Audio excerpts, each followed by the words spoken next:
Okay, so staying on the topic of Joss Whedon, I'm going to talk about that one time I met Joss Whedon. Um, I want to say it was 2 years ago at Comic Con.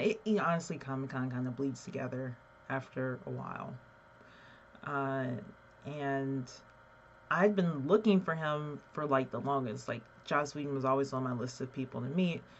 Um, and I didn't want to miss the opportunity. Like, he goes there, or he's been going there every year, I think, the last few years I've been there, and I hadn't ran into him or met him or anything, and it was very frustrating to me. Um, so finally, I hung out all night. Listen, I'm not a stan, I'm not a stalker, but whatever. Like, I'm a determined person who, if there's an opportunity for me to make something work, that's what I'm going to do. And I knew that he was going to this party, and I waited outside all night. Like, I just wanted to, I don't know, at the very least, shake his hand, get a picture with him. I had seen him earlier that day, and in the Comic Con hall where I mentioned, again, if you saw my previous video about Joss being the master of the MCU and the DC EU, yes, um, I, I mentioned to him about the Tales of the Slayer, and I didn't really get to say, I don't, if I recall correctly, I didn't say what I really wanted to say to him, and how he was a huge influence on my life, how his characters, were an influence on my life, and how it's basically, helped change my course. Like, fan fiction is some of the first writing that I've ever did. Like, I wrote like maybe a short story here and there for, school projects in grade school, but high school is where my writing career really took shape, and fan fiction played a huge part of that. Writing for characters like, Buffy Summers, writing for Spike in particular, and tapping into different voices, people from different countries. It started with that show. And I didn't really get a chance to convey any of those things because, it's all very rushed and you get nervous. So, anyway, it was a bust. I didn't get a chance to talk to him after that party. Like, he was like hustling away, and like, understandable. There are a lot of people congregated out there, and I was just like, God. So then my friend Karen, again Karen, who is my Comic Con partner in life, um, PAB. What? Um, she was like, well, let's go people watch at this hotel. Like, we don't know, maybe we'll see whoever. We won't know who we see because, like, a lot of celebrities are at this particular hotel, so we'll go and sit in the lobby and people watch. Okay, fine. And, we did see some people. We saw, I just missed Seth MacFarlane, which was really upsetting. Um, I was upset that I missed him because, like, I initially I hated Family Guy, and I became to love the show. And Seth MacFarlane himself is very talented, but I went to the restroom at the wrong moment, and I missed him.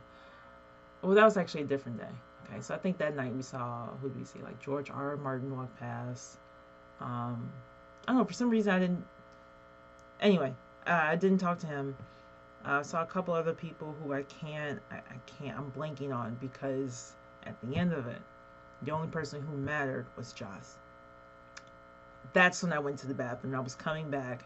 And keep in mind, I am in heels at this point. I am in 4-inch pointy heels. I was dressed to go to a party. That didn't happen either that night. But anyway, that's neither here nor there. And my friend Karen looks at me. She's like, Josh just walked past. You're missing. He was going to the elevators. And I was like, what? And I didn't even listen for an explanation. I took off. I run. I sprint down the hallway in these heels, praying I don't twist my ankle or trip and fall. And a fan had paused him for a photo, and I made it like just before he was about to go into the elevator banks. And I went up to him and I was like, Josh, can I get a picture? And he said, oh, sure. He was very nice, very kind, very cool. And afterwards, I shook his hand. I said, I just wanted to say thank you. I didn't say this earlier to you in the panel, but I just wanted to say thank you for, giving us these characters, and your writing has altered my life. Like, you've changed things. Something to that effect. I can't remember what I said word for word. And he seemed to really appreciate, the sentiment. And that was just, for me, that was one of the best moments ever. Meeting him, You know, of the people I've met, like people who really inspire me with matter. Like I always regret not meeting Jackie Collins, who was one of my, writing heroes. I've read all of her books except for maybe one or two. I own most of them. Yes, I fell in love with her work. Her work was also a huge inspiration to me.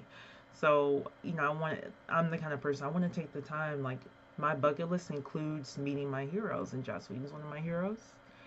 And even though I can't remember the day or the year when I met him, I'm pretty sure it was 2 years ago, I will never forget the experience and how it felt and how happy I was to have met him.